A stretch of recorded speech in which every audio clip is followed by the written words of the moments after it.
Namibian children. These are children who who fled from the Nkaprivi during the armed struggle there. They were taken to a refugee camp called Maukwauka in northwestern Zambia. SWAPO decided that these Namibians should form a community in Zambia, so SWAPO bought a farm near Lusaka there, and requested the Zambian government to allow it to bring those Namibians who were at Maukwauka to that farm. Then he asked me to establish a school for the children. It was a tough job. We didn't have resources, but somehow we managed to start something. So when the many young people left Namibia in 1975, after the collapse of the Portuguese Empire, and they came to Zambia, they found us ready to expand the school and to send them to further training and further education in other parts of the African continent. So that was the start of a long relationship. Then eventually he sent me to the United Nations to work for the United Nations Council for Namibia to advance the cause of the Namibian people at the United Nations. And that was a good experience, international experience for me. And I continued my studies there at the Columbia University in New York. In 1978,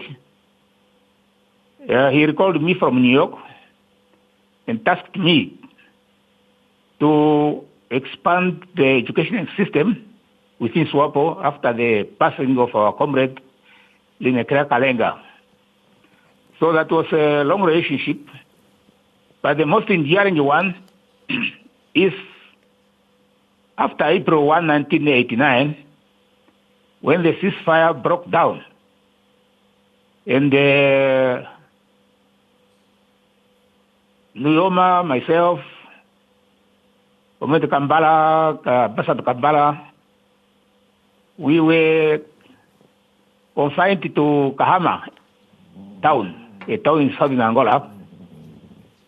And I was tasked to do some kind of shuttle diplomacy between Kahama and the Rwakana to renegotiate the ceasefire. That was a very, very difficult time indeed. But eventually the ceasefire was reestablished.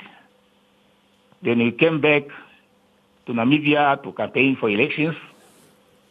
We won the elections, and he appointed me to be part of the Constituent Assembly drafting committee for the Constitution. So it was a long relationship. Of course, he was a guide, he was an inspirer, and we all benefited from his wisdom, from his leadership, from his tenacity, perseverance, his courage. And we are grateful that we had a leader in him. So we are all saddened by his passing. Though, of course, we are great that he left a legacy with us to follow.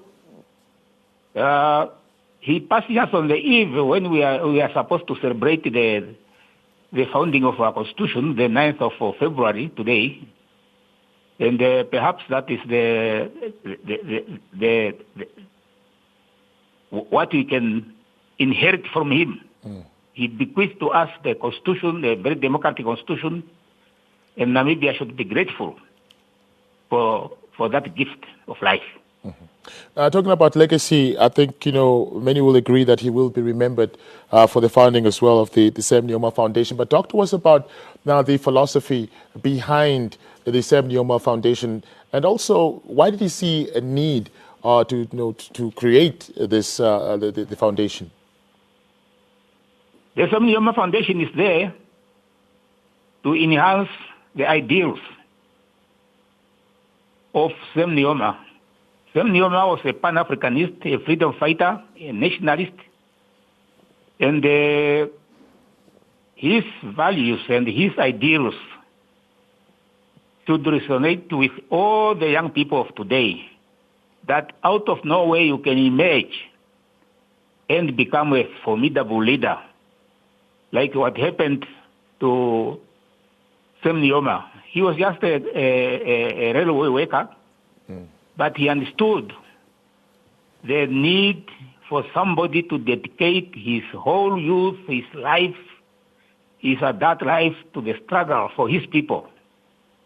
And that is what Sam Nujoma Foundation is promoting, that we should rise to occasions when the need arises, that we sacrifice everything we do for the good of all of us, for the common good. And this spirit of common good is kind of fading away in our society. People are now becoming individualistic, and it is unfortunate. We should care for each other. We should think of each other. We should think of how to help each other to survive the challenges of life. That is what the spirit. That is the spirit of Sam Nujoma, and that spirit should continue to guide us as a nation. Absolutely. As a Pan-Africanist and alongside the likes of Julius Nyerere and Kwame Nkrumah, he was also one of the many that stood up against the status quo. They didn't want to make peace with the way things were. What do you think made this gentleman and others, so unique in the way that they challenged the colonial forces? What was it about Sam Nujoma that made him say, no, this cannot continue. We will fight for our rights? The will and the spirit of nationalism was the driving force. Patriotism was the driving force. Just imagine yourself in the late 50s challenging the mighty of apartheid colonial power. That was something really unimaginable at that time. But Sam Nujoma and his comrades stood up firm, and they challenged that power, and they inspired us as young people to follow in their footsteps and to reinforce their efforts. And that eventually led to the struggle to grow and for the SWAPO party to be recognized internationally as the authentic representative of the Namibian people. The beginning and the starting was not easy. It was difficult. People were harassed, people were imprisoned, and the apartheid was ruthless. But those comrades, those trailblazers, they stood firm. And until all of us could understand the imperatives to make our own contribution to the common good, that Namibia should be free and independent. And truly, on the 21st of March, 1990, Namibia became a nation. Lastly, before we wrap up our conversation, Nahas, maybe do you have an interesting moment that nobody or very few people know about that transpired between you and the late president, if you care to share? I don't get you.